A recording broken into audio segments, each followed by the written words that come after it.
A billionaire laughs on live stream and says, "Open this safe and I'll marry you." But when the black maid he always ignored steps forward, she cracks it open in 30 seconds, shocking millions. What he doesn't expect is what's inside: hidden letters, old secrets, and a promise that was never meant to be found. Overnight, she's pulled into a world of cameras, lies, and danger, all because she turned a lock. But the biggest twist? The billionaire wasn't mocking her. He was hiding something huge from her, something that could save his empire or break her heart. Why did he keep those letters locked away? And what does he really want from her? Tell me in the comments where you're watching from right now, and if this story speaks to you, make sure you hit subscribe so you don't miss the next one. Dawn broke over the Ellis estate, painting the sky in soft shades of pink and gold. Asha Johnson pulled her worn cardigan closer as she made her way up the winding driveway, her sensible shoes crunching on the gravel. The massive mansion loomed before her, its windows still dark, except for the kitchen where the staff was already bustling about. "Morning, Ms. Johnson," called out Tommy, the groundskeeper, as he wrestled with armfuls of extension cords. "Big day today, huh?" Asha nodded, offering a small smile. "Sure is. Need help with those?" "Nah, I got it. But heads up. They've already started setting up the streaming equipment in the main hall." Inside, the usually peaceful mansion was transformed into organized chaos. Technical crews darted about, trailing cables and setting up lights. The air hummed with anticipation and the sharp scent of coffee. Asha moved through the space with practiced ease, her mind ticking through her morning checklist.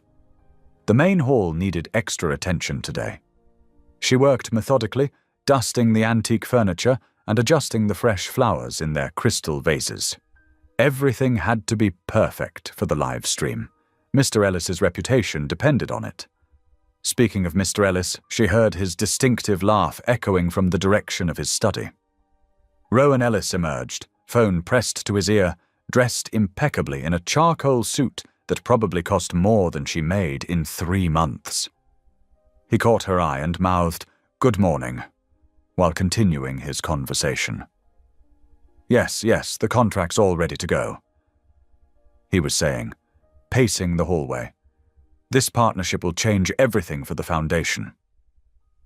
He paused, running a hand through his dark hair, a gesture Asha had come to recognize as a sign of hidden nervousness. "No, everything's under control. The live stream will be perfect." Asha quietly continued her work, pretending not to notice how his confident smile slipped slightly when he ended the call. She'd worked at the Ellis estate long enough to read the subtle signs of tension in his shoulders, the way his jaw tightened just slightly. The morning flew by in a whirlwind of last-minute preparations. By early afternoon, the mansion was filled with the buzz of excited voices as social media influencers and local celebrities began arriving. Asha watched from the periphery as Rowan worked the room, his charm turned up to full wattage. He made it look effortless, but she caught him occasionally tugging at his collar when he thought no one was looking. "Everything's going viral already," one of the social media managers announced excitedly. "The hashtag is trending." The live stream began right on schedule. Asha kept to the background, making sure water glasses stayed full and keeping everything running smoothly. She couldn't help but admire how naturally Rowan handled the camera, discussing his charitable initiatives with genuine passion. Then came the challenge segment. The energy in the room shifted as Rowan's eyes sparkled with mischief. He gestured toward the imposing safe that had been a fixture in the main hall for as long as Asha had worked there. "You know," he said to the camera, "this old safe has been quite the conversation piece. 10 years, and no one's managed to crack it." He laughed, the sound warm and playful. "I've had experts try and fail. It's become something of a legend around here." The influencers clustered around, phones raised, as Rowan leaned casually against the safe. "Tell you what," he announced, clearly enjoying the moment. "Open this safe and I'll marry you!" The crowd erupted in cheers and laughter. Asha was passing through with a tray of empty glasses when she felt hands pushing her forward. The crowd had spotted her and started chanting, "Try it! Try it!" She froze, her heart thundering in her chest. Rowan's eyes met hers, his expression amused and slightly challenging. The tray in her hands suddenly felt impossibly heavy. "Go on then, Ms. Johnson," Rowan said, his voice carrying that teasing note she'd heard so many times before. "Care to try your luck?" The lights felt too bright, the cameras too intrusive. Asha could feel millions of unseen eyes watching through the live stream. Someone took the tray from her trembling hands as the crowd continued to encourage her. Slowly, almost as if in a dream, she found herself stepping toward the safe. Her fingers hovered over the dial, and she could swear the metal was vibrating with the same nervous energy that coursed through her body. Rowan stood nearby, arms crossed, that confident smirk still playing on his lips. Asha stared at the safe, memories of childhood afternoons spent in her father's locksmith shop floating through her mind. The weight of the moment pressed down on her as her fingers finally made contact with the cool metal of the dial. The hum of the live stream equipment and excited whispers filled the grand hall as Asha knelt before the safe. Her navy uniform skirt pooled around her knees on the polished marble floor. Behind her, Rowan maintained his showman's persona, keeping the energy light. "Ladies and gentlemen, we're witnessing either a miracle in the making or another valiant attempt to crack the unconquerable Ellis safe," he announced to the cameras, his voice carrying that signature blend of charm and playful condescension. "Though I must say, Ms. Johnson's confidence is intriguing." Scattered laughter rippled through the crowd. Asha felt her cheeks warm, but she tried to tune out the noise, the cameras, the countless eyes watching both in person and through screens across the world. She closed her eyes, letting her fingertips rest lightly on the cool metal dial. Suddenly, she wasn't in the Ellis mansion anymore. She was 10 years old again, sitting cross-legged on the worn linoleum floor of her father's small locksmith shop. The familiar sense of metal and oil filled her nostrils as her father's gentle voice guided her hands. "Listen with your fingers, baby girl," he'd always said. "Every lock has a story to tell if you know how to hear it." The memory was so vivid she could almost feel his weathered hands guiding hers, teaching her the subtle art of feeling the mechanism's secrets. Her father might be gone now, but his lessons lived on in her hands. A strange calm settled over her. The chattering crowd seemed to fade away as she focused entirely on the safe before her. Her fingers began to move with surprising surety, reading the subtle resistance and clicks of the lock like her father had taught her. The room gradually fell silent as people noticed the change in her demeanor. Even Rowan's running commentary tapered off as he watched her work. The only sounds were the soft whir of camera equipment and the whisper of metal against metal as she turned the dial with precise, measured movements. Left, right, left again. Her fingers danced across the combination lock with an almost musical rhythm. In her mind, she could hear her father's voice. "That's it. Feel the story it's telling you." 30 seconds passed like this. Complete silence broken only by the subtle mechanical sounds of her work. Then, with a satisfying click that seemed to echo through the hushed room, the handle turned smoothly under her grasp. The heavy door swung open. For a moment, nobody moved or spoke. Then the room erupted in gasps and thunderous applause. The live-stream chat counter exploded with activity, comments flooding in so fast they became an illegible blur. Asha blinked, almost surprised herself, as she peered into the safe's interior. Inside, she could see a dark, velvet pouch, several neat stacks of important-looking documents, and, somewhat ominously, a sealed envelope marked clearly in flowing script. Marriage pledge. Holy shit! Someone in the crowd whispered, the words clearly picked up by the microphones. She actually did it! Asha rose slowly to her feet, her knees slightly shaky. She turned to find Rowan staring at the open safe, his usual smooth expression frozen in disbelief. The confident smirk he'd worn earlier had vanished completely. Through the French doors leading to the adjacent room, she could see his legal team huddled in urgent conversation.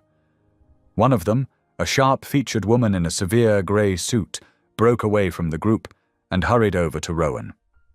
Her heels clicked rapidly across the marble floor as she leaned in to whisper something in his ear. Asha watched as the colour slowly drained from Rowan's face. His expression transformed from shocked disbelief to something approaching alarm as he listened to whatever his lawyer was telling him. The cameras continued rolling, capturing every second of his changing expression, every nuance of this unexpected moment. Standing there in her simple maid's uniform, surrounded by influencers and their phones, Asha felt suddenly very small and very confused. What had she just done? The excitement in the room was taking on a strange edge as people began to realize that something more significant than a simple safe-cracking challenge might be unfolding. The livestream chat continued to explode with activity, and the room buzzed with speculation. Phones were raised everywhere, capturing the moment from every angle as Rowan Ellis, the man who was never caught off guard, stood speechless before his opened safe and his suddenly very interesting maid. The silence shattered as Rowan suddenly stepped forward, his professional mask sliding back into place. "I'm so sorry, everyone, but we're going to have to end the live stream here," he announced, his voice carrying that practiced blend of charm and authority. "Technical difficulties. Thank you all for watching and supporting our charitable initiatives." Before anyone could protest, he made a slashing motion across his throat to the production team. The red recording lights blinked out one by one. A confused murmur rippled through the crowd of influencers as security began politely but firmly ushering them toward the exits. The legal team descended on the safe like hawks, carefully removing each document and spreading them across the ornate dining room table. The sharp-featured lawyer, whose name tag read Ms. Patricia Morton, began scanning the papers with growing concern. "Mr. Ellis," she called out, her voice tight. "You need to see this immediately." Rowan strode over, with Asha hanging back uncertainly.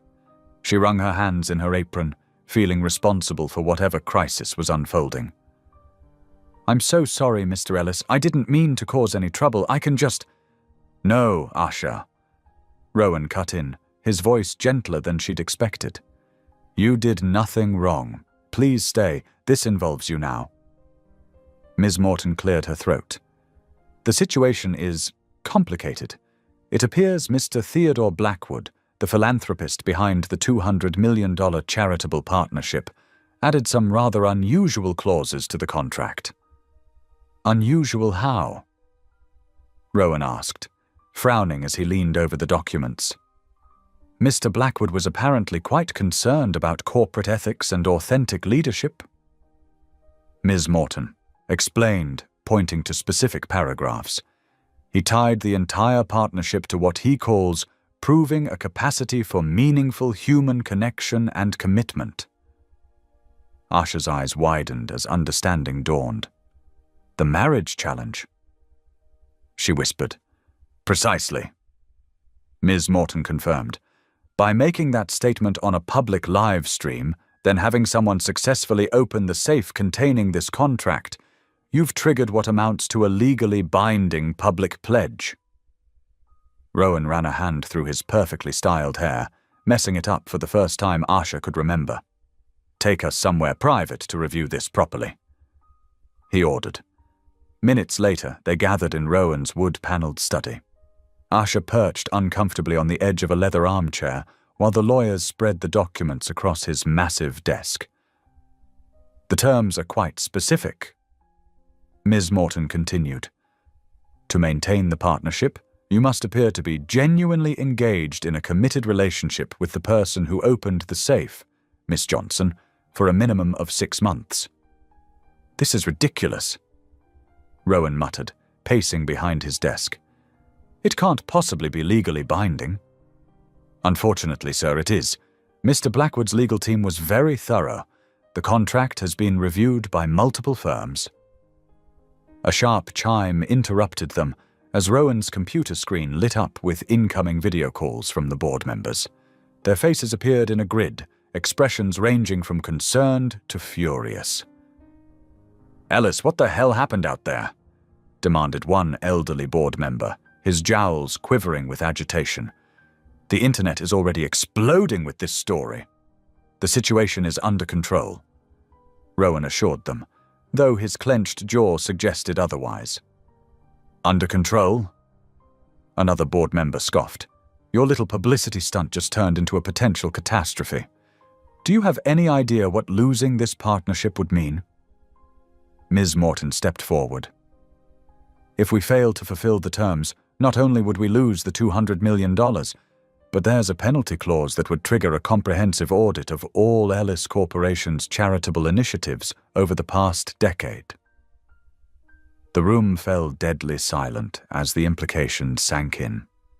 Asha might work as a maid, but even she understood that kind of scrutiny could destroy a company. The stock is already fluctuating just from the uncertainty. One of the younger board members reported grimly. "We need to stabilize this situation immediately." Rowan's shoulders tensed as he faced the screen. "What exactly are you suggesting?" "It's obvious, isn't it?" The first board member growled.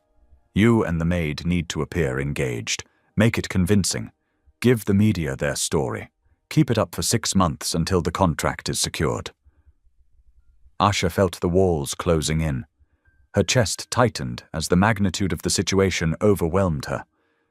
Without a word, she stood and fled the study, needing air. She burst out onto the mansion's stone patio, gulping in the early evening air. The sun was setting, painting the manicured gardens in soft orange light that seemed to mock the chaos of the past hour. How had opening a safe turned her whole world upside down? Behind her she heard footsteps. She didn't need to turn to know it was Rowan. His expensive cologne gave him away. He came to stand beside her at the patio railing, both of them staring out at the gardens in silence. When he finally spoke, his usual confidence was gone, replaced by something almost vulnerable.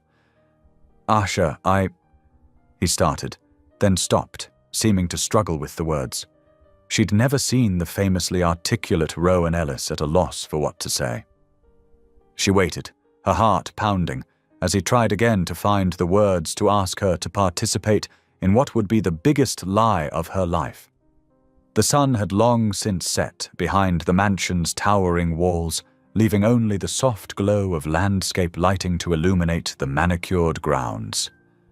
One by one, the staff had clocked out and headed home, their usual chatter replaced by whispered speculation about the day's events. Outside the gates, news vans began gathering like vultures, their satellite dishes reaching into the darkening sky. Asha's footsteps echoed through the empty halls as she made her way back to the room with the safe. She needed to understand how something as simple as opening a lock had turned her orderly world upside down. The cleaning supplies she'd abandoned hours ago still sat in their caddy, a reminder of how quickly everything had changed. The room looked different in the evening light. Earlier, it had buzzed with excitement and camera flashes. Now it felt almost sacred, like a church after service's end. The safe door still hung open, a silent witness to the chaos it had caused. Kneeling down, Asha began gathering the scattered items she'd knocked over in her haste to step away from the cameras. Her hands moved automatically, sorting papers from pens, returning everything to its proper place. It was comforting, this familiar ritual of creating order from disorder. That's when her fingers brushed against something soft, the velvet pouch she hadn't had time to examine earlier. It was heavier than she expected, made of deep purple fabric that had faded slightly with age. With trembling fingers, she loosened the drawstring.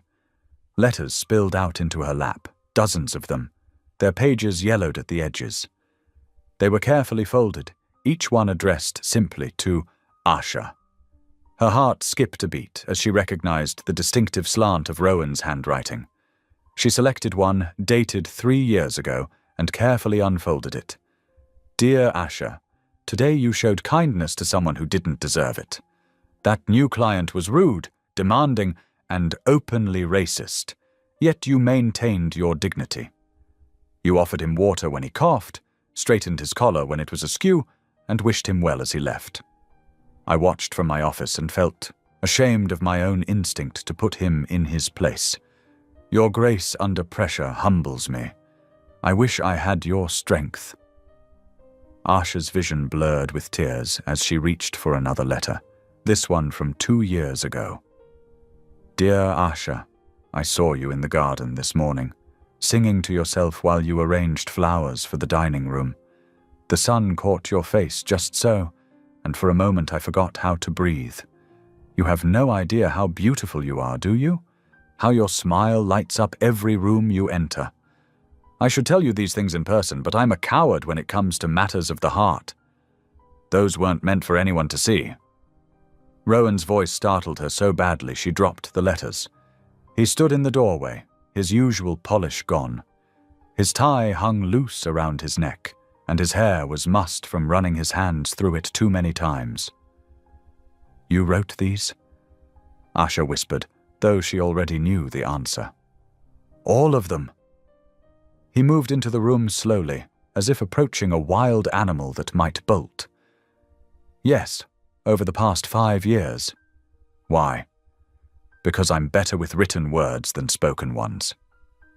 He sank into a chair, suddenly looking exhausted.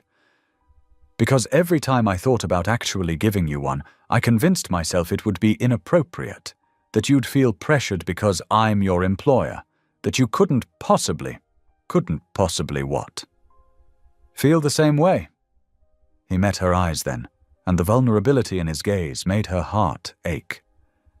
I've spent years watching you, Asha, admiring your kindness, your grace, your quiet strength, but I'm not good at this, at being real with people, at risking rejection. Asha looked down at the letters scattered around her, each one a piece of Rowan's hidden heart. So you wrote letters you never intended to send? It was safer that way. He laughed without humor. And now here we are, forced into a fake engagement when I couldn't even work up the courage to ask you to coffee. Before Asha could respond, sharp footsteps clicked down the hallway. 3 board members appeared in the doorway, their expressions severe. Miss Johnson, might we have a word? The eldest spoke with careful politeness, but his eyes were cold. In private? Rowan started to protest, but Asha stood, smoothing her skirt. It's all right, she said softly, though nothing felt all right anymore. They led her to a small conference room, closing the door with an ominous click. The woman among them spoke first, her voice precise as a surgeon's scalpel. Miss Johnson, we understand this situation is uncomfortable. However, we need to ensure you understand what's at stake here. The partnership? Asha asked, among other things. The eldest man cleared his throat. Your position here, for instance. It would be difficult to justify keeping you on staff if this situation leads to corporate instability. Asha's stomach clenched. Are you threatening to fire me? Of course not, the woman said smoothly. We're simply discussing potential consequences, like the funding for your grandmother's community clinic. It would be a shame if budget cuts forced us to discontinue our charitable support there. The blood drained from Asha's face. The clinic served hundreds of low-income families in her neighborhood. Without Ellis Corporation's donations, it would close within months. We're sure you'll make the right decision, the third board member said, standing to leave. For everyone's sake. They filed out, leaving Asha alone with the weight of their words pressing down on her chest. She made her way back to the hallway on shaky legs, sinking down onto a decorative bench. In her hands, she still clutched Rowan's letters. Beautiful words never meant to be read, now twisted by circumstance into another form of cage. The letters spoke of admiration, of genuine feeling. But how could she trust them now, when everything had become tangled in manipulation and threats? She sat there in the growing darkness, caught between Rowan's unspoken love and the board's very clear warnings, wondering how she'd found herself in a trap built of other people's choices.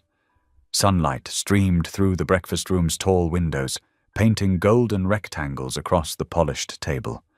Asha sat rigidly in her chair, the bundle of letters placed carefully beside her plate of untouched food. Across from her, Rowan mechanically stirred his coffee, the spoon making soft, clinking sounds against the china. Neither had slept much.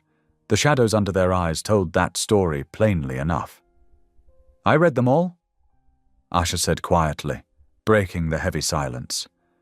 "Every single letter." Rowan's hand stilled on the spoon. "And?" "You wrote about the day I brought soup to Carlos in maintenance when he was sick. About the time I helped Martha's grandson with his math homework. Little things I didn't think anyone noticed." "I noticed everything," Rowan admitted, his voice rough. "I just couldn't find the courage to tell you." Asha smoothed her hand over the top letter. "The board members visited me last night." Rowan's expression darkened. "What did they say?"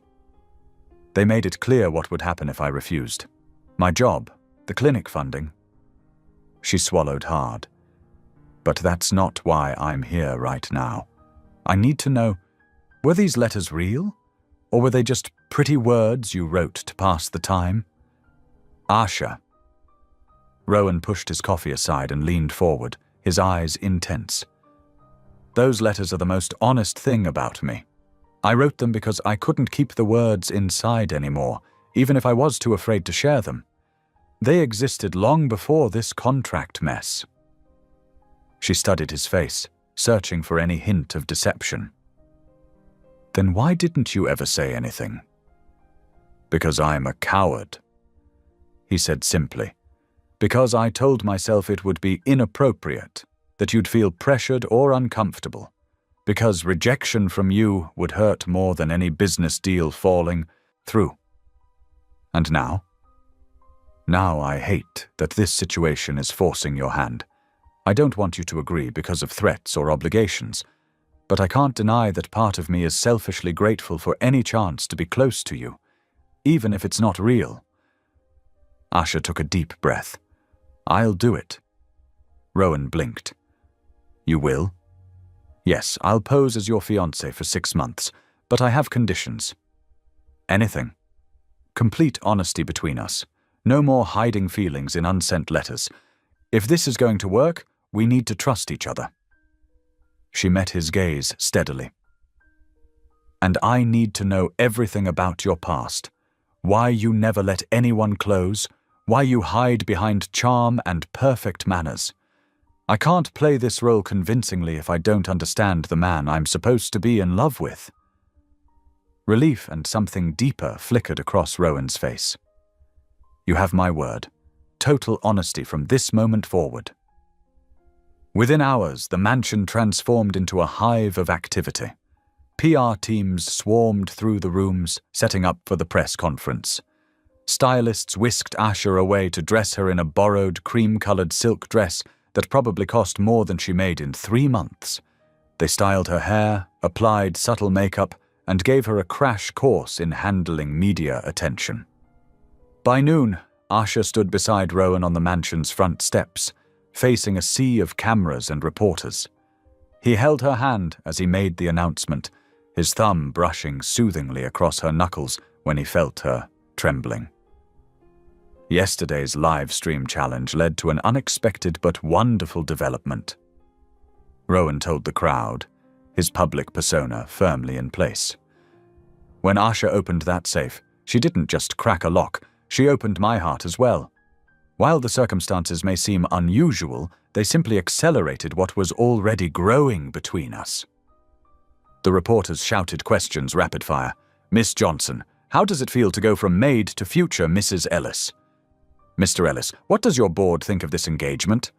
How long have you two been secretly dating? Asha stood quietly beside Rowan, her spine straight and her expression serene, even as anxiety churned in her stomach. She let him field most of the questions, speaking only when directly addressed, keeping her answers brief and dignified. Love often surprises us, she said at one point, the words feeling strange on her tongue. Sometimes it takes an unexpected moment to make us see what's been in front of us all along. The press conference lasted almost 2 hours. By the end, Asha's face hurt from maintaining a gentle smile, and her hand was cramped from gripping Rowan's. As evening fell, she found herself in the back of a sleek black car, watching the city lights blur past the window. Her small suitcase sat beside her, containing the few belongings she'd packed for the move to Rowan's penthouse. The board had insisted they needed to live together to make the engagement appear genuine. The city grew taller around them as they headed downtown, glass towers reaching toward the darkening sky. Asha pressed her forehead against the cool window, trying to process how completely her life had changed in less than 24 hours. Yesterday morning, she'd been arranging flowers and dusting shelves.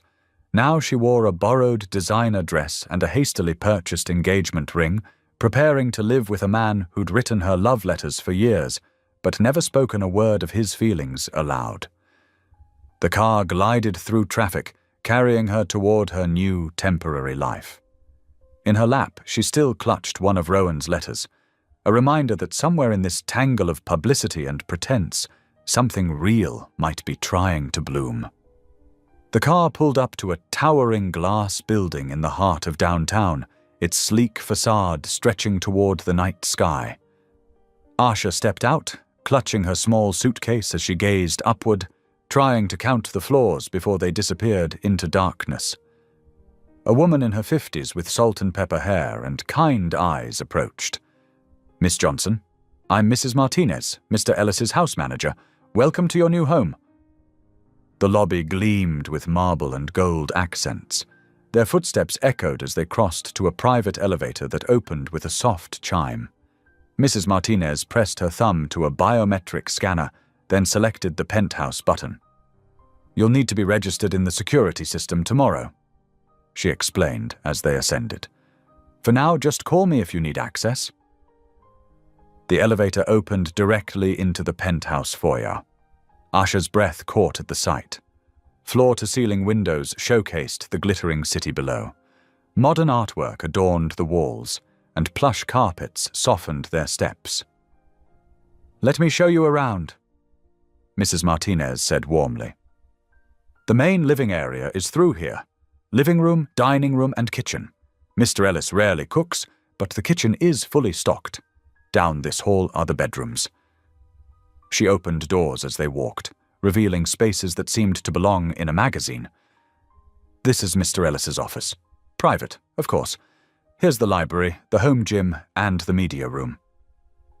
They paused at a row of guest rooms.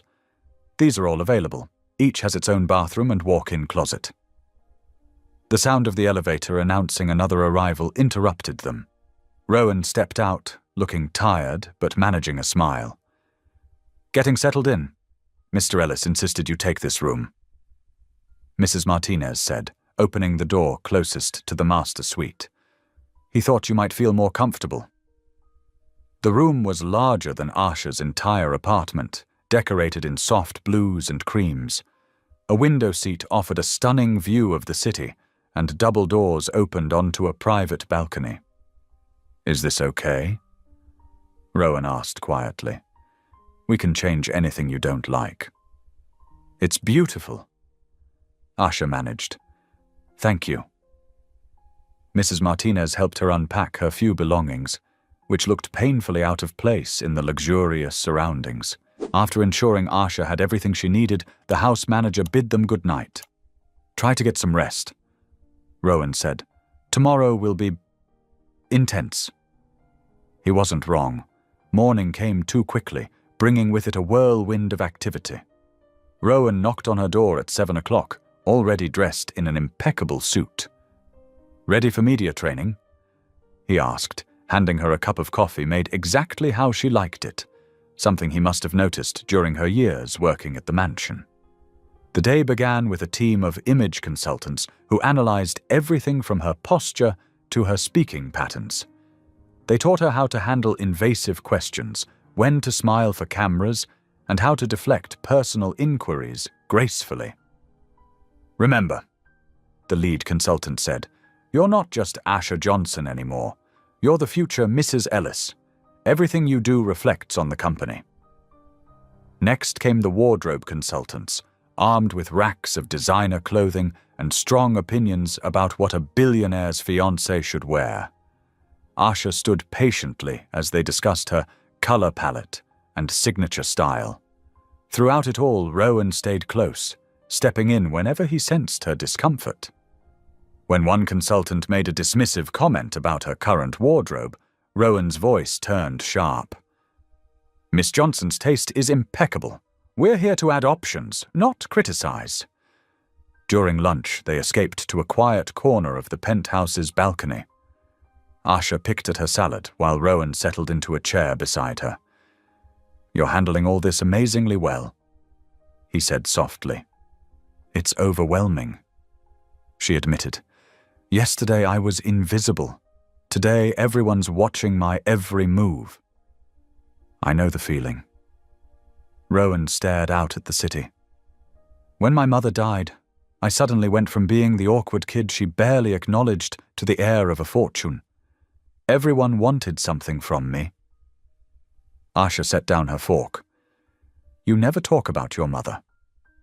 She was complicated, beautiful, brilliant, but cold.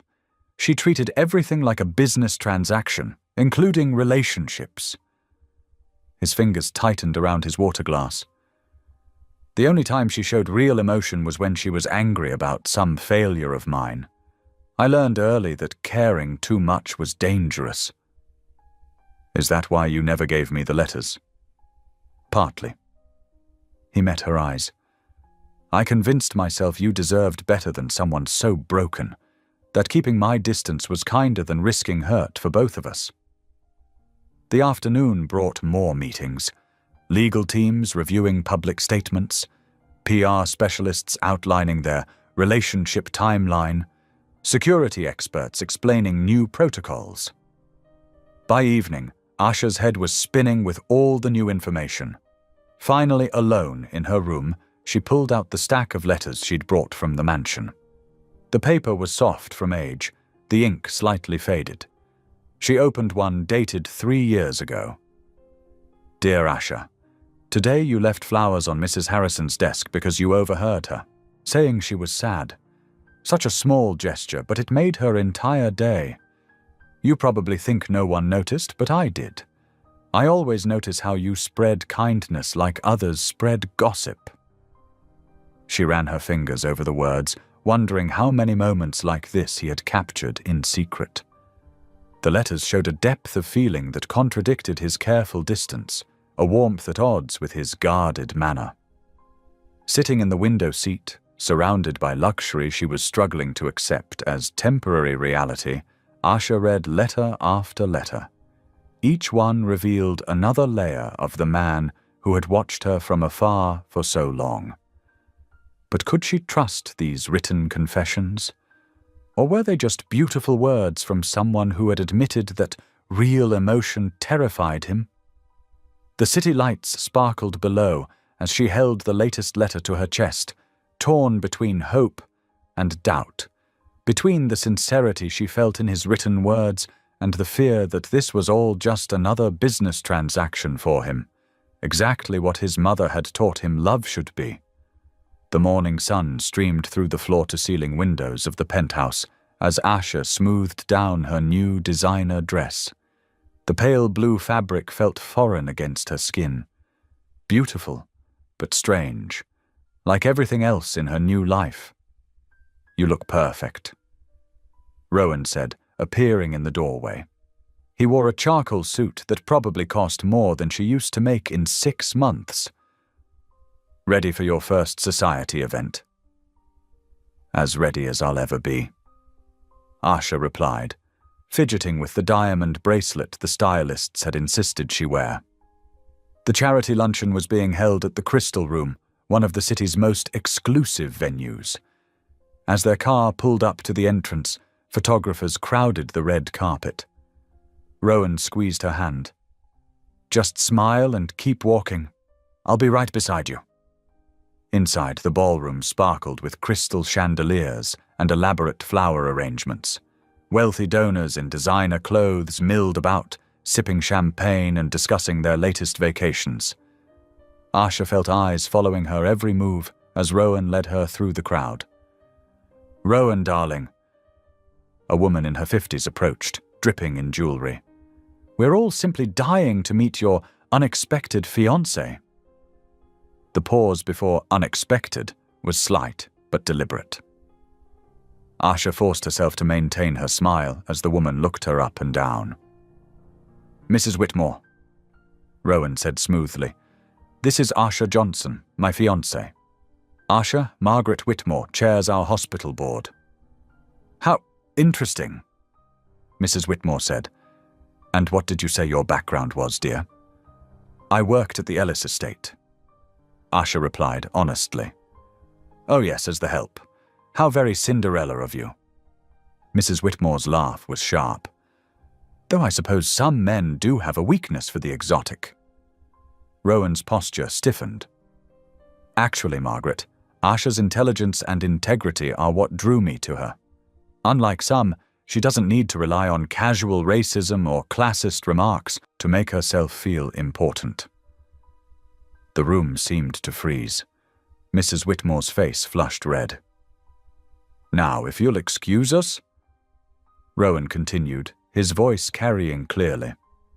"I'd rather spend time with people who judge others by their character, not their skin color or bank account." He guided Asha away, his hand protective at the small of her back. Similar scenes played out through lunch, subtle digs met with Rowan's firm rebuttals. By the time they left, Asha felt emotionally drained. In the car, she finally let her shoulders slump. "That was horrible," Rowan finished. "I'm so sorry, Asha. They had no right. I'm used to it," she said quietly. "You shouldn't have to be." He turned to face her. "Listen to me. Those people, their opinions mean nothing. They're so focused on status and appearances that they've forgotten how to see real worth."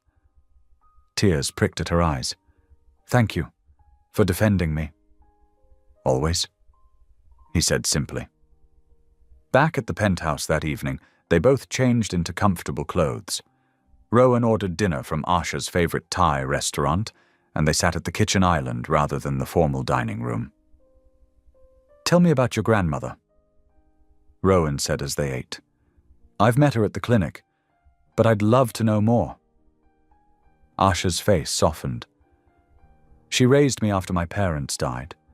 Worked 3 jobs sometimes, but still made sure I had books to read and time to study. She'd come home exhausted, but still help me practice spelling words." "She sounds amazing." "She is. Even now she volunteers at the clinic when she's not watching the neighborhood kids whose parents can't afford childcare." Asha twirled noodles around her fork. "What about you? What was it like growing up in the mansion?"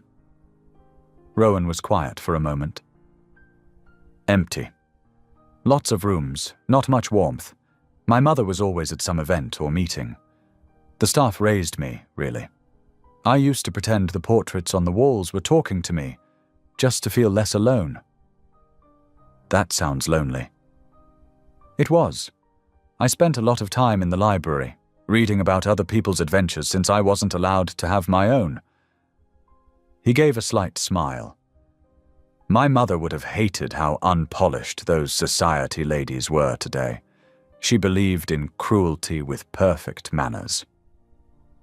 Asha reached across the island and squeezed his hand. The gesture seemed to surprise them both, but neither pulled away. After dinner, Rowan insisted on making dessert himself. "How hard can it be?" he said confidently, pulling out bowls and ingredients. 20 minutes later, the kitchen was dusted with flour, and something that might have been meant to be chocolate sauce was bubbling ominously on the stove. "Is it supposed to smell like that?" Asha asked, trying not to laugh. "According to the recipe, this is a rich chocolate ganache," Rowan said, frowning at his phone. "Though I don't think ganache usually smokes?" He lifted the pot, and a glob of burned chocolate dropped onto the counter with a solid thunk. They stared at it for a moment before both bursting into laughter. The great Rowan Ellis, business genius, defeated by dessert.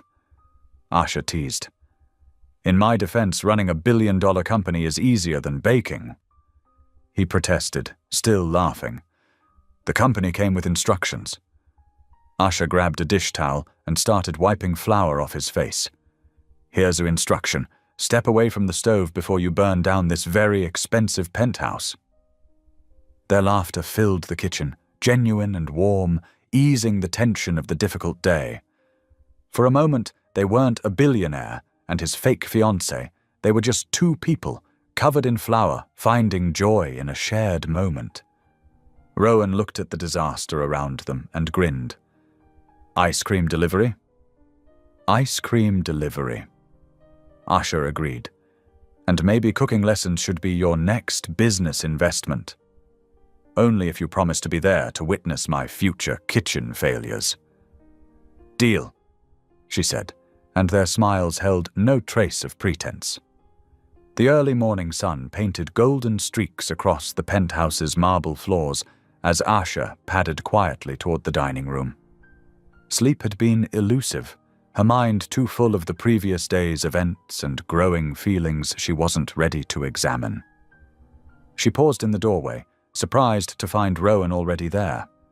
He sat at the massive dining table, bent over a sheet of cream-colored paper, writing intently. Sunlight caught his dark hair, highlighting touches of silver at his temples that made him look distinguished rather than old.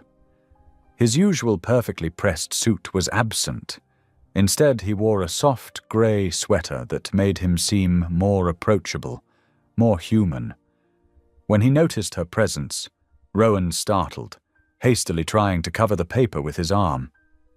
A blush crept across his face, something Asha had never seen before on the usually composed businessman. "Good morning," she said softly, taking a few steps closer. "Another letter." Rowan's hand tightened on his pen. Yes. Old habits die hard, I suppose." "May I?" she asked, gesturing to the paper. He hesitated, vulnerability clear in his eyes. Finally, he slid the unfinished letter across the table. "It's not complete," he warned, running a nervous hand through his hair. Asha settled into the chair beside him and began to read. "Dear Asha, yesterday, when those women at the luncheon showed their worst selves, you showed your best. Your dignity in the face of their cruelty amazed me. You stood tall, kept your grace, and proved yourself better than anyone who would try to diminish you. I've watched you handle every challenge these past days with that same quiet strength. You make me want to be worthy of standing beside you, even in this complicated arrangement we've found ourselves in." The words blurred as tears filled her eyes.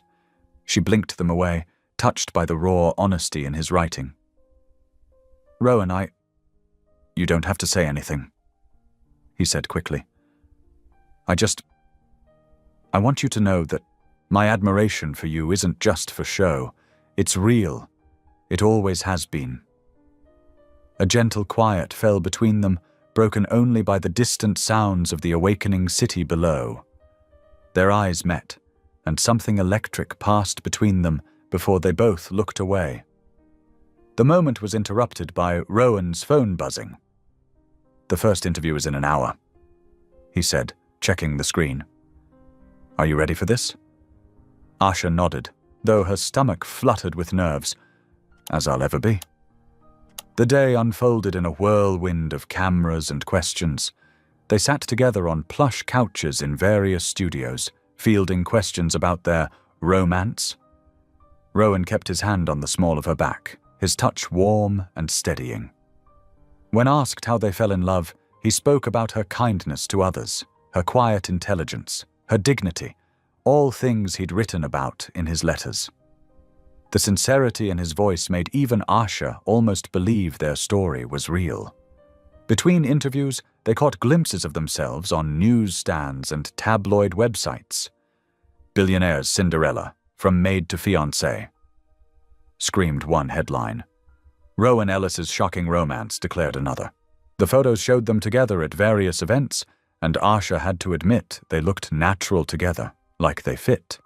Late afternoon found them in Rowan's car, driving through familiar streets. Asha's heart clenched as they passed her grandmother's neighborhood. The small houses were worn but well kept, with children playing on narrow front lawns and elderly neighbors chatting on porches. "This is where you grew up?" Rowan asked softly. "Yes, 3 blocks down is where the clinic is." She pointed to a modest building with peeling paint. "It's not much, but it's the only medical care some people here can afford." Rowan slowed the car, studying the clinic with intense focus. "It needs work. Everything here does." Asha sighed. "But the people make it beautiful anyway." "I'm going to help rebuild it," Rowan said suddenly, his voice firm. "Not just maintain it, really rebuild it, make it everything this community deserves." Asha turned to him, surprised by the determination in his voice. "You don't have to—" "I want to," he interrupted. "Not for the publicity, not for the contract. For you, for your grandmother, for everyone here who deserves better." Warmth bloomed in Asha's chest, and she found herself reaching for his hand. He squeezed her fingers gently, and they drove on in comfortable silence. That night, as Asha prepared for bed in her luxurious guest room, she caught her reflection in the mirror. She looked different somehow. Glowing, maybe. Happy despite the strangeness of her situation. The realization hit her like a gentle wave. She was falling in love with Rowan, not his money or his status, but him. The man who wrote heartfelt letters in secret, who defended her fiercely, who wanted to help her community simply because it mattered to her. She heard footsteps in the hallway and her heart quickened. Through the crack under her door, she saw shadows pause. Rowan was there, just on the other side. The silence stretched, heavy with unspoken words. Then, softly, the shadows moved away, and his footsteps faded down the hall. Asha pressed her hand to her racing heart, feeling the weight of everything unsaid between them. In the quiet of her room, she acknowledged the truth. This wasn't pretend anymore, not for her. But whether Rowan's feelings went beyond admiration to real love, that was a question she wasn't ready to answer. The afternoon sun streamed through the penthouse windows as Asha sorted through paperwork at the dining room table. She looked up at the sound of Rowan's footsteps, finding him standing in the doorway with an eager smile. "Clear your schedule for tonight," he said, his eyes twinkling. "We're going to the Metropolitan Donor Gala." Asha's heart skipped. "The what?" "It's the biggest charity event of the season. Everyone who's anyone will be there." He crossed the room and pulled out a chair beside her. "I know it's last minute, but I want you there with me. Not just for show, because I want to share this evening with you." His sincerity made her cheeks warm. "I don't have anything to wear to something like that." "Already taken care of." Rowan grinned and gestured toward her room. "Check your closet." Curious, Asha hurried to her room. There, hanging on a closet door, was the most beautiful gown she'd ever seen. Midnight blue silk that seemed to shimmer like starlight. Beside it sat a velvet box containing delicate diamond earrings. Hours later, Asha stood before her mirror, hardly recognizing herself. The dress fit perfectly, highlighting her curves while remaining elegantly modest. Her hair was swept up in an intricate style, and the diamonds caught the light with every movement. A soft knock at her door made her turn. Rowan stood there in a perfectly tailored tuxedo, his expression softening as he took her in. "You look—" He seemed to search for words. "Breathtaking." They rode to the gala in Rowan's sleek black car, the city lights streaming past like falling stars. Asha's hands trembled slightly in her lap until Rowan reached over and took one in his thumb tracing gentle circles on her skin. "Nervous?" he asked softly. "A little," she admitted. "These people, they're not exactly used to someone like me." "Someone like you." His voice grew serious. "You mean someone genuine, someone kind, someone who actually cares about making the world better?" He squeezed her hand. "Trust me, that's exactly what they need to see more of." The Metropolitan Hotel stood like a glittering palace against the night sky. As their car pulled up to the entrance, Asha could see camera flashes already going off. Rowan helped her from the car, keeping her hand firmly in his as they walked the red carpet. The crowd's reaction was immediate. Whispers rippled through the gathering as people recognized them. Asha heard snippets. "Ellis's fiancée, the maid. Stunning." But instead of feeling self-conscious, she drew strength from Rowan's presence beside her. The ballroom took her breath away. Crystal chandeliers cast rainbow light across marble floors, and arrangements of white roses filled the air with their sweet scent. Tables draped in silk surrounded a gleaming dance floor where couples already swayed to the orchestra's music. "Mr. Ellis." Various voices called out as they made their way through the crowd. Rowan greeted everyone politely, but kept moving, guiding Asha with a gentle hand at the small of her back. When the orchestra began playing a waltz, Rowan turned to her with an outstretched hand. "May I have this dance?" Asha hesitated. "I don't know how—" "Just follow my lead," he whispered, drawing her close. Under the shimmering lights, they moved together as if they'd done this 100 times before. Rowan led with confident grace, and Asha found herself relaxing into the rhythm. She was acutely aware of his hand on her waist, the warmth of his palm against hers, the way his eyes never left her face. "Everyone's staring," she murmured. "Let them," he replied. "They're just jealous that I'm dancing with the most beautiful woman in the room." As the song ended, Rowan's expression shifted to one of barely contained excitement. "Come with me. I have something to show you." He led her through French doors into a courtyard that had been transformed into a magical garden. Tiny lights twinkled in the trees, and the fountain's peaceful splash provided perfect background music. "Asha," Rowan said, pulling something from his jacket. "I want to show you this." He unfolded several papers. Architectural drawings, she realized. As she looked closer, her heart stopped. The sketches showed a modern medical facility, but one that clearly incorporated elements of the existing clinic building she knew so well. "Is this your grandmother's clinic?" Rowan confirmed. "Construction started yesterday. I wanted to wait until everything was approved before telling you, but—" He gestured to the drawings. "It will have state-of-the-art equipment, more examination rooms, a proper waiting area. But we're keeping the original facade and the garden your grandmother planted. The heart of it will stay the same." Tears spilled down Asha's cheeks before she could stop them. Without thinking, she reached up and pulled Rowan's face to hers, pressing her lips to his in a kiss that contained every emotion she couldn't put into words. His arms wrapped around her, holding her close as he kissed her back with equal fervor. The sound of applause made them break apart. A small crowd had gathered at the courtyard doors, smiling at what they assumed was a romantic moment between an engaged couple.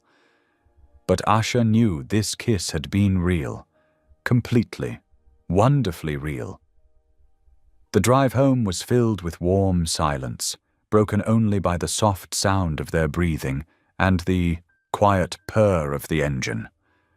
Rowan held her hand the entire way, their fingers intertwined on the console between them. Neither felt the need to speak. The evening had said everything necessary. Asha watched the city lights blur past her window, feeling the gentle pressure of Rowan's hand in hers. For the first time since this whirlwind began, she felt completely, perfectly at peace.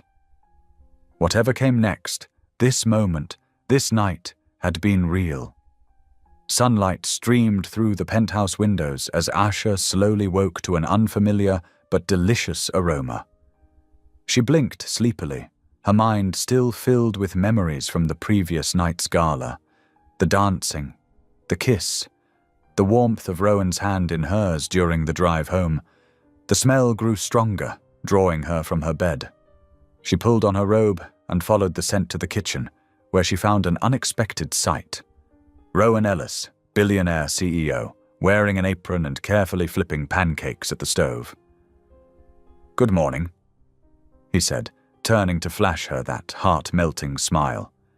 "I hope you're hungry." "You cook?" Asha asked, settling onto a bar stool at the kitchen island. "I'm learning," he admitted, sliding a plate toward her. The pancakes were slightly misshapen but golden brown. "These might not be perfect, but I wanted to do something special after last night." Asha's chest warmed at the memory. "Last night was perfect," she said softly. Rowan reached across the counter to take her hand, his thumb tracing gentle circles on her palm.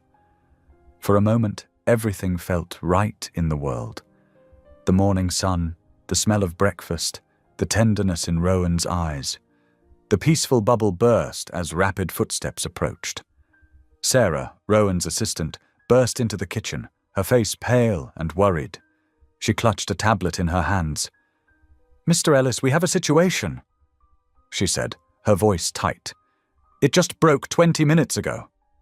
She placed the tablet on the counter, and Asha's stomach dropped as she read the headline splashed across the screen. "Rowan Ellis staged engagement, love letters faked to manipulate his maid." The pancakes forgotten, Asha pulled the tablet closer, her hands shaking as she scrolled through the article. There were images of documents, what appeared to be internal memos discussing the planned live stream event dated months before it happened. Meeting minutes showing Rowan supposedly orchestrating every detail, including having someone teach Asha how to crack the safe. "This is ridiculous," Rowan said, his face darkening as he read over her shoulder. "These are complete fabrications."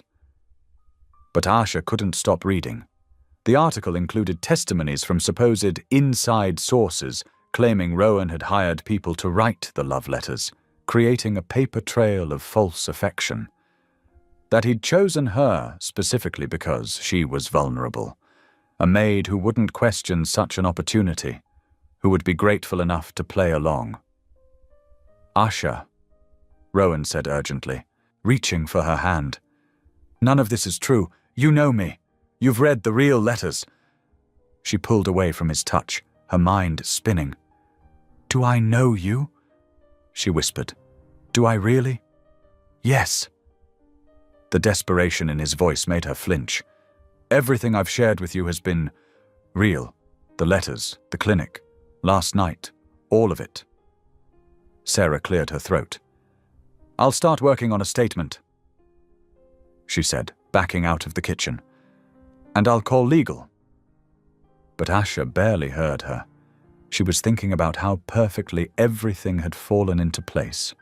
The live stream challenge, the convenient contract, the letters that said exactly what she would want to hear. "It makes sense," she said quietly, standing up from the bar stool. "It all makes too much sense." "What are you talking about?" Rowan moved around the counter toward her, but she stepped back. "A billionaire falling in love with his maid, writing her secret love letters for years? It's like a fairy tale." Tears burned in her eyes. But fairy tales aren't real, are they? This is real, Rowan insisted. Those documents are fake. Someone is trying to destroy what we have. What we have? Asha laughed bitterly. What do we have, Rowan? A fake engagement that turned into a convenient arrangement? Were you just being kind to make it more believable? Was the clinic just another way to keep me playing along? Stop it, he said sharply. You're letting them manipulate you. Everything I've done, everything I've said to you has been genuine. But doubt had taken root in Asha's heart, poisoning every sweet memory. The dance at the gala, the kiss in the courtyard. Had it all been carefully orchestrated? Had she been nothing more than a pawn in some elaborate corporate game? I need to go, she said, turning toward her room. Asha, please. Rowan followed her as she began gathering her things, shoving clothes into her bag with trembling hands. Don't do this. Stay and let me prove the truth to you. She couldn't look at him, afraid she would crumble if she saw the pain in his eyes. The truth. I don't even know what that is anymore. The truth is in every letter I wrote you, he said. In every moment we've shared. In every time I wanted to tell you how I felt, but couldn't find the courage. Asha paused, her hand on the doorknob. Maybe that's what hurts the most, she said softly. That I believed you, that I was starting to... She couldn't finish the sentence. Instead, she pulled open the door and walked out, ignoring Rowan's pleas behind her. The elevator ride to the lobby felt endless, her vision blurred with tears she refused to let fall. Outside, the morning sun felt too bright, too cheerful. She hailed a taxi, giving the driver her old address in a voice that shook. As the car pulled away from the curb, she finally allowed herself to look back at the towering building where she'd begun to believe in fairy tales. The drive to her apartment passed in a blur. She barely registered, paying the driver or climbing the familiar stairs to her third-floor walk-up. Only when she was inside, surrounded by the modest furnishings of her real life, did the full weight of everything crash over her. Asha fell onto her bed, burying her face in her pillow as sobs racked her body. She cried for the dreams she'd allowed herself to believe, for the feelings she'd begun to trust, for the heart she'd foolishly given to a man who had apparently planned every moment of their story. The morning sun continued to shine through her window, indifferent to how thoroughly her world had shattered. The night stretched endlessly in Asha's small apartment. Her pillow grew damp with tears as memories of the past weeks played through her mind like a cruel movie. Every smile, every gentle touch, every soft word from Rowan now felt calculated and false. Her phone buzzed repeatedly on the nightstand, but she couldn't bear to look at it, knowing his name would light up the screen. Around 3 a.m, exhaustion finally won over heartbreak, and she fell into a fitful sleep. But the morning came too soon, harsh sunlight streaming through her thin curtains. Asha's eyes felt swollen and raw, her throat tight from crying. She forced herself to sit up, knowing she needed to find work. Her savings wouldn't last long. She had kept the number of a cleaning service that often hired temporary workers. With trembling fingers, she dialed, grateful when they offered her an immediate position at an office building downtown. The familiar routine of cleaning would help, she told herself. It would bring back normalcy. At 7:30 in the morning, Asha arrived at the glass and steel building, wearing her old uniform. The work was straightforward. Vacuuming carpets, wiping windows, emptying trash bins. She threw herself into each task, trying to lose herself in the rhythm of cleaning. Every time her phone vibrated in her pocket, she pressed her lips together and worked harder. "You okay, honey?" asked one of the regular cleaners, an older woman named May. "You look like you're trying to scrub away more than just dirt." Asha managed a weak smile. Just a rough day, she said, turning back to the window she was cleaning. Her reflection stared back at her, and for a moment she saw herself as she had looked at the gala. Elegant, hopeful, in love. She scrubbed harder, erasing the image. Meanwhile, across town, Rowan Ellis's office had become a battlefield. Papers littered his desk, his usually immaculate appearance disheveled. His tie hung loose around his neck as he paced, phone pressed to his ear. "I want them gone," he growled into the phone. "Every board member who had access to those documents. Every single one." His assistant tried to remind him about important meetings, but Rowan waved her away. He couldn't focus on business when his world was crumbling. When Asha wouldn't answer his calls. By afternoon, he had fired 3 board members and cancelled all appointments. He sat alone in his office, a stack of his old letters to Asha spread before him. His fingers traced the words he had written years ago, remembering how his heart had pounded each time he saw her in the halls of his mansion, how he had poured his feelings onto paper because he was too afraid to speak them aloud. "Mr. Ellis," his assistant called through the door. "The press is requesting no comments." He snapped. No interviews, no statements. The second day followed the same pattern. Asha threw herself into work, taking extra shifts to exhaust herself beyond thinking. She avoided television sets in store windows, turned away from newspapers at stands. She couldn't bear to see their story twisted into tabloid fodder. Rowan's spiral deepened. He barely slept, spending hours reviewing security footage, trying to determine who had accessed his safe, who had stolen and altered his private documents. 2 more board members were dismissed, but it brought him no satisfaction. Without Asha, victory felt hollow. On the 3rd night, Asha found herself walking toward her grandmother's clinic. The construction site was quiet at this hour, moonlight casting long shadows across the partially completed walls. She touched the fresh bricks, remembering how proud and happy she had felt when Rowan showed her the plans. Was any of it real? She whispered to the night air. Tears began falling again as she sank down onto a stack of lumber. Did you ever really care? Or was I just convenient? Just someone easy to manipulate? The clinic had seemed like such a beautiful gesture, Rowan understanding exactly what mattered most to her. Now she wondered if it had been carefully calculated, a golden cage designed to keep her compliant and grateful. Her phone buzzed again, but this time it wasn't Rowan's number. The text was from an unfamiliar source. "Ms. Johnson, this is Marcus Bennett, former board member of Ellis Corp. We need to meet urgently. There's something you should know about the scandal." Asha stared at the message, her heart pounding. She had seen Marcus Bennett at board meetings, a serious man with steel-grey hair who rarely spoke. What could he possibly want to tell her? Another buzz. "Please, it's about the documents, and about Rowan." She sat there for a long moment, the phone heavy in her hand, while construction equipment cast strange shadows in the moonlight.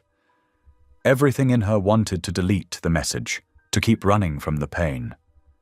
But a small voice inside whispered that she deserved to know the whole truth, whatever it might be. The night air had grown chilly, and Asha pulled her jacket tighter around her shoulders. After what felt like hours but was probably only minutes, she typed a response with trembling fingers. When and where? The morning sun cast long shadows across the nearly empty cafe as Asha arrived 15 minutes early for her meeting. Her hands wrapped tightly around a cup of coffee she hadn't touched, watching condensation drip down the sides. The cafe, tucked away on a quiet street corner, felt worlds away from the glittering corporate towers where her life had changed so dramatically. The bell above the door chimed, and Marcus Bennett walked in. He looked different without his usual power suit, wearing a simple sweater and slacks, his steel-grey hair slightly disheveled. His eyes darted around before settling on Asha. "Ms. Johnson," he said quietly, sliding into the seat across from her. Thank you for meeting me. Asha studied him carefully. Why did you want to see me? Marcus ordered coffee from a passing waitress before turning back to Asha. His shoulders sagged with what looked like genuine exhaustion. Because what they did to you and Rowan was wrong, and because I can't live with being part of it anymore. Part of what exactly? Asha's voice trembled slightly. The scandal, the leaked documents, all of it. He pulled out a thick manila envelope and placed it on the table. It was orchestrated by certain board members who wanted to force Rowan's hand on a merger deal. Asha's coffee cup clattered against its saucer. What? Those letters you found, Rowan's letters to you, they were real, all of them, written long before any of this contract business existed. Marcus's voice grew softer. The board found them in his safe during a routine audit last year. They kept that information, waiting for the right moment to use it. Asha's throat felt tight. But the documents they released, forged, all of them. He pulled papers from the envelope, spreading them across the table. Here are the original board meeting minutes, showing when they first discovered the letters. And here, he slid over several emails, is the correspondence planning how to use them against both of you.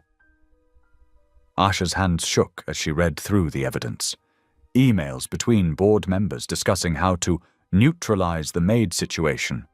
Plans to edit documents and release them at the perfect moment to cause maximum damage.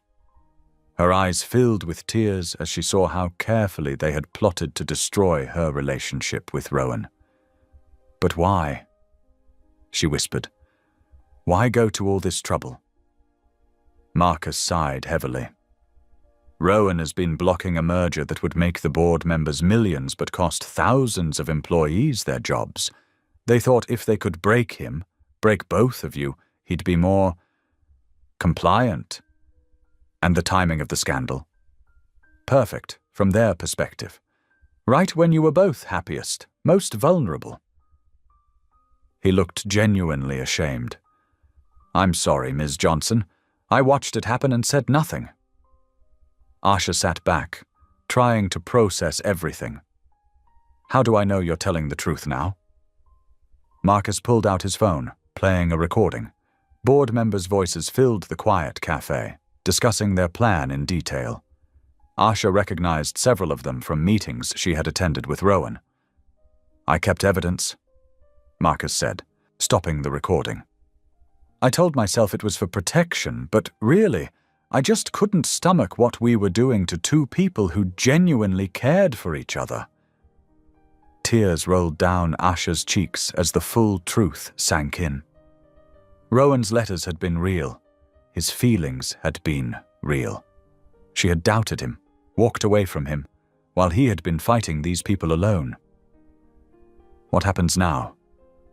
She asked quietly. That's up to you. Marcus gathered the documents back into the envelope and handed it to her. But Rowan needs to know the truth. He's been tearing the company apart trying to find who betrayed him, but he doesn't know how deep it goes. Asha clutched the envelope to her chest, remembering Rowan's face the last time she saw him, desperate, pleading with her to stay. She had been so hurt, so quick to believe the worst. She stood up suddenly, nearly knocking over her untouched coffee. Thank you, she said to Marcus, for telling me the truth. He nodded solemnly. Make it right, Ms. Johnson, before they destroy everything he's built. Asha hurried out of the cafe, her mind racing. The morning sun felt warmer now, or maybe it was hope flooding back into her heart. She checked her phone for bus schedules, finding one that would take her to Ellis Corporation headquarters in 20 minutes. At the bus stop, she opened the envelope again, reading through the evidence one more time. Each document felt like a key, unlocking the truth she should have known all along. Rowan had never betrayed her. He had been fighting for her, for them all along. The bus approached, its brakes squealing as it stopped. Asha boarded, clutching the envelope like a lifeline. As she found a seat, Her heart pounded with equal measures of determination and regret. She had to make this right, had to find Rowan and tell him everything she had learned. The bus pulled away from the curb, carrying her toward the towering business district where Rowan's office waited. She watched the city scroll past her window, each mile bringing her closer to the truth, to him, to what she hoped would be their second chance. The Ellis Corporation headquarters loomed before Asha, its glass walls reflecting the late morning sun. Her bus fare card trembled in her hand as she stepped off onto the crowded sidewalk.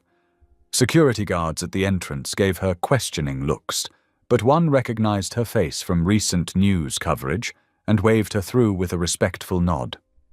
The lobby buzzed with unusual activity.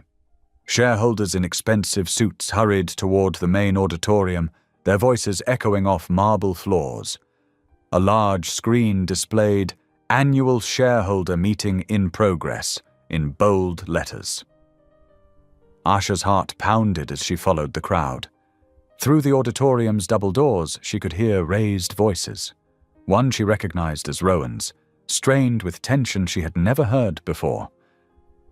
"My leadership has always put our employees first," he was saying as Asha slipped inside. The vast auditorium was packed. Hundreds of faces turned toward the stage where Rowan stood at a podium, his shoulders rigid beneath his tailored suit. Behind him, board members sat in a row, their expressions smug. Yet recent events suggest otherwise. One of them interrupted. "The staged engagement scandal has damaged our reputation. Perhaps it's time for new leadership." Asha's fingers tightened around the envelope of evidence. She began moving down the aisle, her simple dress standing out among the sea of business attire. Whispers followed her progress. "Isn't that her?" "The maid. What's she doing here?" Halfway to the stage, Rowan noticed the ripple of murmurs and looked up. Their eyes met across the crowded room. He froze mid-sentence, his knuckles white against the podium. "I have something to say," Asha called out, her voice stronger than she felt. More whispers erupted as she approached the stage. "This is a closed meeting," one board member snapped, but Rowan held up his hand. "Let her speak." His voice was hoarse with emotion. A security guard handed Asha a microphone. She climbed the steps to the stage, her legs shaking but her spine straight. The bright lights felt hot on her skin as she faced the crowd. "My name is Asha Johnson," she began, "and everything you've heard about Rowan Ellis manipulating me is a lie." The room erupted in whispers again. Asha opened the envelope, spreading the documents on the podium. The real manipulation came from members of this board. They discovered private letters Rowan wrote to me years ago. Beautiful, honest letters he never sent, because he thought someone like him couldn't approach someone like me. Her voice cracked slightly. They held on to that information, waiting for the perfect moment to use it against him. She held up the emails, her hand steady now. "These prove they planned it all. They forged documents, created fake testimonies, released everything at once to make it look like Rowan orchestrated our entire relationship." The crowd stirred. Several shareholders leaned forward, frowning at the board members. "But why?" someone called out. "Because Rowan refused to approve a merger that would have made them rich while costing thousands of workers their jobs." Asha's voice grew stronger. "He's been fighting them for months, protecting people they see as disposable, just like they saw me as disposable." She turned to look at Rowan, whose eyes shone with unshed tears. "I was wrong to doubt him. This man writes letters instead of sending them because he's afraid of being vulnerable. He rebuilds community clinics without wanting credit. He defends people others look down on, not because it's good publicity, but because it's right."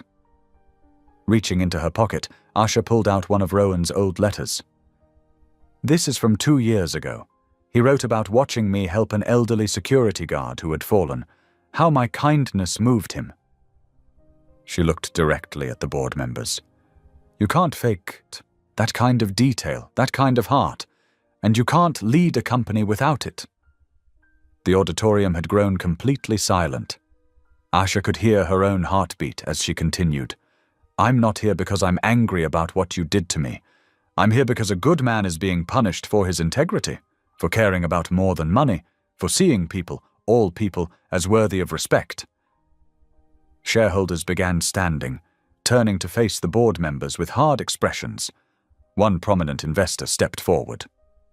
I move for an immediate investigation into the board's actions, he announced firmly.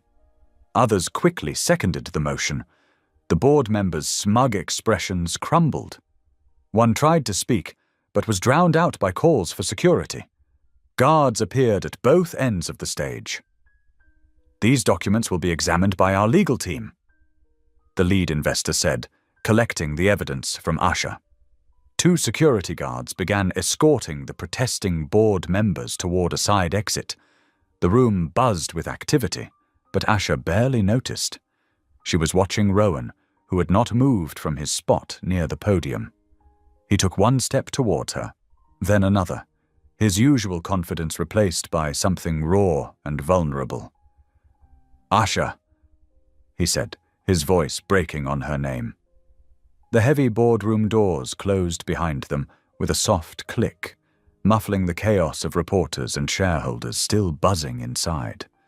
Rowan guided Asha down a quiet corridor, his hand trembling slightly against the small of her back.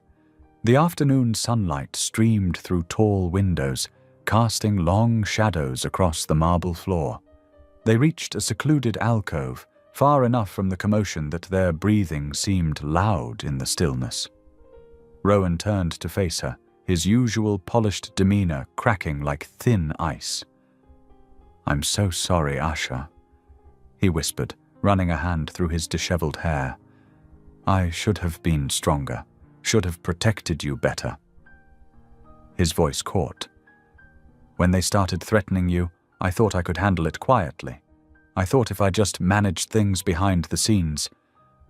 Asha touched his arm gently. You were trying to shield me, and I failed. He pressed his palms against his eyes. I should have told you about their threats immediately, should have trusted you with the truth. Instead, I let my fear of losing you make me hesitate, and that hesitation nearly cost me everything. Rowan. Asha's voice was soft. Even when I doubted the letters, when everything seemed like a lie, there was this tiny part of me that kept hoping. She wrapped her arms around herself, suddenly vulnerable. Hoping that what I felt between us was real. Hoping that you truly loved me. Rowan stepped closer, his hands finding hers. I never wanted a fake engagement, Asha. The words tumbled out, urgent and raw. I never wanted any of this elaborate charade. I wanted you, just you. To Asha's surprise, Rowan slowly sank to one knee. There were no cameras here, no contracts or obligations, just a man looking up at her with his heart in his eyes. From the first day you started working at the estate, you fascinated me. He continued, his voice thick with emotion. Your quiet strength, your dignity, the way you treated everyone with such genuine kindness. He squeezed her hands. I wrote those letters because I couldn't stop thinking about you, but I was too afraid to send them. Afraid you'd think I was taking advantage. Afraid I wasn't worthy of someone with your integrity. Tears spilled down Asha's cheeks. She could feel the truth of his words resonating in her chest, filling all the empty spaces doubt had left behind. But there was one more thing she needed. Before you say anything else, she whispered, holding his gaze, I need you to promise me something. She took a deep breath. Promise that whatever future we build will be founded on complete honesty. No more hiding fears or protecting each other from the truth. Her voice grew stronger. I want an equal partnership, Rowan. Not a billionaire and his wife, but 2 people facing everything together. Rowan stood, bringing their joined hands to his heart. "I swear it," he said fervently. "No more walls, no more secrets. Everything I am, everything I have, it's yours to share, as equals." Asha's heart swelled with joy and certainty. She looked at this complicated, tender-hearted man she'd grown to love and whispered softly, "Then ask me again." Rowan took a steadying breath, his eyes never leaving Asha's face as he lowered himself to one knee once more. Beyond the glass doors of the corridor, camera flashes erupted like lightning as reporters spotted them, but neither Rowan nor Asha paid any attention to the growing crowd. "Asha Johnson," he began, his voice tender and clear. "I've spent years writing letters I was too afraid to give you, hiding my feelings behind ink and paper." His hands trembled slightly as he reached for hers. "But I'm not hiding anymore. I love your gentle spirit, your unwavering integrity, and the quiet strength that makes you stand up for what's right even when it terrifies you." More flashes illuminated the corridor, casting dancing shadows across their faces. Asha's eyes glistened with tears as Rowan continued. "I love how you see the good in people, how you treat everyone with dignity regardless of their status or wealth." He swallowed hard, emotion making his voice rough. "I love that you've taught me to be vulnerable, to trust, to believe that I deserve real happiness." From his pocket, he pulled out a small velvet box, not the elaborate one from his PR team for their staged engagement, but a simple dark blue case that looked worn, as if he'd carried it for a long time. "This was my grandmother's ring," he explained softly. "She was the only person who ever showed me unconditional love before I met you. She taught me that true worth isn't measured in dollars, but in how we treat others." Opening the box revealed a classic, solitaire diamond set in platinum, beautiful but understated, just like Asha herself. "I'm not asking as a billionaire fulfilling a contract. I'm not asking because of business obligations or public pressure." His eyes shone with sincerity. "I'm asking because I want to spend the rest of my life proving I deserve your love. Asha Johnson, will you marry me?" Asha's face lit up with pure joy as tears spilled down her cheeks. "Yes," she whispered, then louder, "Yes." She pulled him to his feet and into her arms as he slipped the ring onto her finger. Rowan wrapped her in a tight embrace, burying his face in her hair as cameras continued flashing through the windows. "I love you," he murmured against her temple. "So much." Their moment was interrupted by Harrison, Rowan's head of security, clearing his throat discreetly. "Sir, the media crowd is growing. We should get you both out of here." Rowan nodded, keeping one arm firmly around Asha's waist.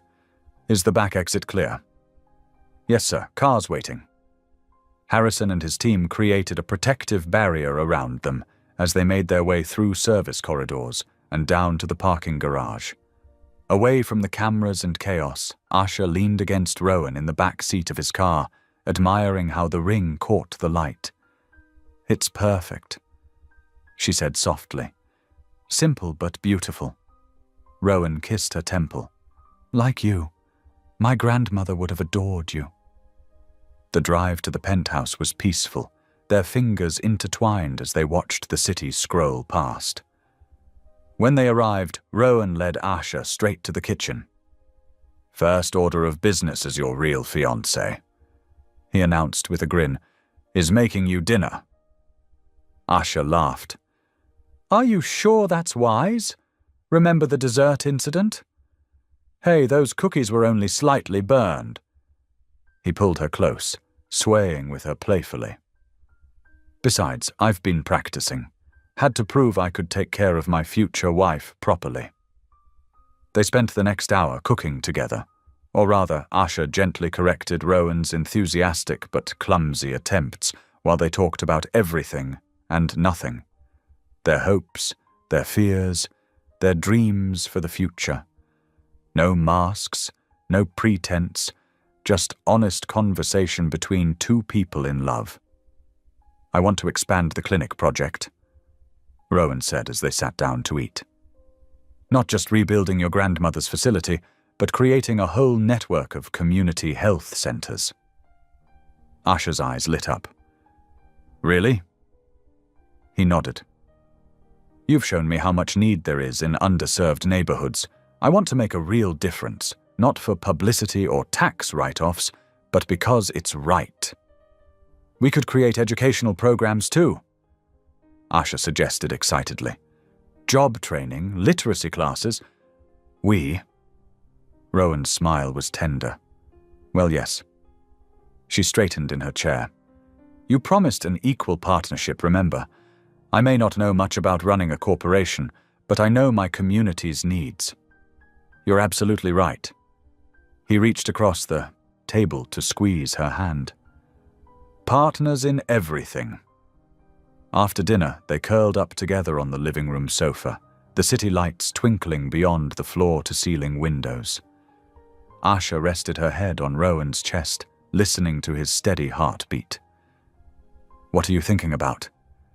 he asked softly, running his fingers through her hair. "How different this feels from our fake engagement." She replied, "That was all flash and show. This feels real." He finished, "Because it is." They talked late into the night, making plans and sharing dreams until Asha dozed off against his shoulder. Rowan carried her gently to bed, his heart swelling as she curled trustingly into his side. Once he was sure she was deeply asleep, he slipped out of bed and went to his desk. Taking out his finest stationery, the same kind he'd used for all his previous letters, he began to write, "My dearest Asha, tonight, as you sleep beside me for the first time as my true fiancé, I want to make one final promise. Every word I wrote in those old letters was real, but they were born of longing and fear. This letter is different. This is a promise for our future. I promise to love you openly and honestly, to never again let fear keep me from showing you my heart. I promise to be your equal partner, your strongest supporter, and your most trusted friend. I promise to face whatever challenges come our way together, standing beside you rather than trying to shield you. Most of all, I promise that every day for the rest of our lives, I will work to be worthy of the precious gift of your love. Forever yours, Rowan." He folded the letter carefully and returned to their bedroom, placing it on her pillow where she would find it in the morning. Sliding back into bed, he gathered her sleeping form close, marveling at how perfectly she fit in his arms. Asha sighed contentedly in her sleep, nestling closer as a soft smile curved her lips. The moonlight streaming through the windows caught the diamond on her finger, making it sparkle like a star fallen to earth, a promise of light and love that would guide them through whatever the future might hold. 1 month later, on a crisp autumn morning, the Ellis Estate gardens bloomed with fresh flowers and twinkling lights. The usually imposing mansion had been transformed into an intimate sanctuary, with only 50 chairs arranged in neat rows on the manicured lawn. White roses and lilies adorned every surface, their sweet fragrance mingling with the morning air. Asha stood before an antique mirror in one of the mansion's guest rooms, her grandmother carefully adjusting the delicate lace veil in her hair. The wedding dress was simple but elegant, an ivory silk gown that flowed like water when she moved. "Your father would be so proud," her grandmother said softly, smoothing invisible wrinkles from the dress. "He always said you had magic in your fingers, just like him." Asha touched the worn locksmith's pin fastened inside her. Bouquet, her something old, a reminder of where she came from. "I wish he could be here." "He is, baby."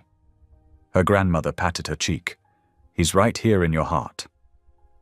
A gentle knock at the door preceded Maria, one of the clinic's nurses peeking in. "It's time." Outside, Rowan stood beneath an arch woven with white roses and greenery, looking both nervous and radiantly happy in his perfectly tailored tuxedo. The small gathering of guests included the clinic's staff, several loyal employees from Rowan's company, and a handful of true friends who had stood by them through everything. When the music began, not the traditional wedding march, but a sweet melody played on acoustic guitar, Rowan's breath caught in his throat. Asha appeared at the end of the flower-strewn aisle, her grandmother proudly escorting her. She practically glowed with happiness, her dark eyes shining with joyful tears. As she reached him, Rowan took her hands in his, squeezing them gently. "You're beautiful," he whispered. The ceremony was short, but deeply meaningful. They had written their own vows, speaking from their hearts about trust, partnership, and unconditional love. When Rowan's voice cracked with emotion partway through, Asha squeezed his hands reassuringly, drawing a warm chuckle from their guests. "I promise to love you completely and honestly," Asha said, her voice clear and strong. "To be your partner in all things, to share your burdens and your joys. I promise to keep your heart as safely as I once opened your safe." Rowan laughed softly at that, wiping away a tear. "And I promise to love you forever, to honor your strength and your kindness, to be worthy of the trust you've placed in me. I promise to stand beside you always, facing whatever comes together." When they were pronounced husband and wife, their kiss was sweet and tender, accompanied by enthusiastic applause from their loved ones. Rose petals showered down around them as they walked back up the aisle together, both beaming with joy. The reception was held at the newly rebuilt community clinic, now a modern facility bustling with activity even on a Saturday. The building's clean lines and welcoming atmosphere perfectly balanced form and function, just as Asha had envisioned. Streamers and balloons transformed the waiting area into a festive space, while tables laden with food filled the community room. Local families began arriving, mixing easily with the wedding guests in a true community celebration. Children played in the newly installed playground while their parents chatted with clinic staff and explored the improved facilities. The atmosphere was exactly what Asha and Rowan had wanted: joyful, inclusive, and focused on bringing people together. During the celebration, Rowan clinked his glass for attention. "Today isn't just about Asha and me," he announced, his arm around his new wife's waist. "It's about community, about helping each other, about making positive change. So I'm thrilled to announce that for the next year, Ellis Corporation will match every donation made to this clinic dollar for dollar." The crowd erupted in cheers and applause. Asha's grandmother wiped away happy tears as several community members immediately stepped forward with donations. It was exactly the kind of practical, meaningful gesture that demonstrated how much Rowan had grown. As the afternoon wore on, Asha and Rowan shared their first dance in the clinic's courtyard, swaying gently to the same guitar melody from their ceremony. "Happy?" Rowan murmured against her temple. "Perfectly," she replied, nestling closer. When the sun began to set, they bid farewell to their guests and headed home to their penthouse. Asha had long since moved all her belongings there, but today felt different. Today she was truly coming home as Rowan's wife. They changed into comfortable clothes and settled onto their favorite spot on the balcony, watching the sky paint itself in brilliant oranges and pinks. Rowan wrapped a soft blanket around their shoulders before reaching into his pocket. "I have something for you," he said softly, producing an envelope. "My last letter, and the first one I'm giving you myself." Asha's hands trembled slightly as she opened it, recognizing the familiar stationery. She read aloud, "My beloved Asha, you opened my safe in 30 seconds, but you opened my heart for a lifetime. In you, I found not just love, but courage, integrity, and the strength to become a better man. You are my miracle, my partner, my home. Today and always, I am yours. All my love, Rowan." Tears spilling down her cheeks, Asha set the letter aside and wrapped her arms around her husband. They held each other close as the last rays of sunlight painted the sky in glorious color. Without words, they rose together and walked inside, their fingers intertwined, stepping confidently toward their bright future together. As they crossed the threshold, Asha's grandmother's words from that morning echoed in her heart. Love, like the best kind of magic, could unlock any door, even the ones we build around our own hearts. She and Rowan were living proof of that truth, and their story was only beginning. Hand in hand, they moved into their home, ready to face whatever tomorrow might bring. Together. The warm glow of evening settled over the penthouse as Asha and Rowan returned from their celebration. Still in their wedding attire, they shared a quiet dinner of leftover cake and champagne, neither wanting to change out of the clothes that marked this special day. "Walk with me?" Rowan asked softly, extending his hand. Asha took it, her wedding dress rustling as they moved through their home. The city lights twinkled beyond the windows, casting gentle shadows across the hardwood floors. They paused at the former guest room, where Asha had first stayed. Rowan pushed open the door, revealing his surprise. Floor-to-ceiling bookshelves filled with copies of her favorite novels. A plush reading chair sat beneath a warm lamp, with a cozy throw blanket draped across its arm. "When did you do this?" Asha whispered, touching the spines of her beloved books. "Last week, while you were visiting your grandmother." Rowan smiled. "I remembered every title you mentioned in our late-night talks." Moving to his study, Rowan led her to the safe, the very same one that had changed their lives months ago. He spun the dial with practiced ease, the mechanism clicking softly. Inside lay a single leather-bound journal titled "Our Future Plans" in gold lettering. They settled onto the study's leather couch, and Rowan opened to the first blank page. "I thought we could write our dreams together," he said, uncapping a pen. "No more secret letters, no more contracts, just us, planning our future." For hours they filled pages with their shared visions, expanding the clinic into a full medical center, creating scholarship programs for underprivileged students, launching community centers across the city. Their handwriting mingled on the pages, his precise script alongside her flowing curves. "Did you ever imagine this?" Asha asked, touching the journal's pages. "That day when I first opened the safe?" "Never," Rowan admitted, pulling her closer. "I was so afraid to let anyone see the real me. And you were always so much more than just a maid. You saw through every wall I built." Together, they placed the journal back in the safe. The lock clicked shut beneath their joined hands, not a barrier anymore, but a protector of their shared dreams.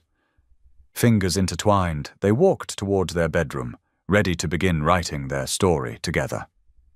"Thank you for being here. If something in this story stayed with you, I'd love to see you again. Subscribe, and tomorrow I'll bring you another story crafted with heart.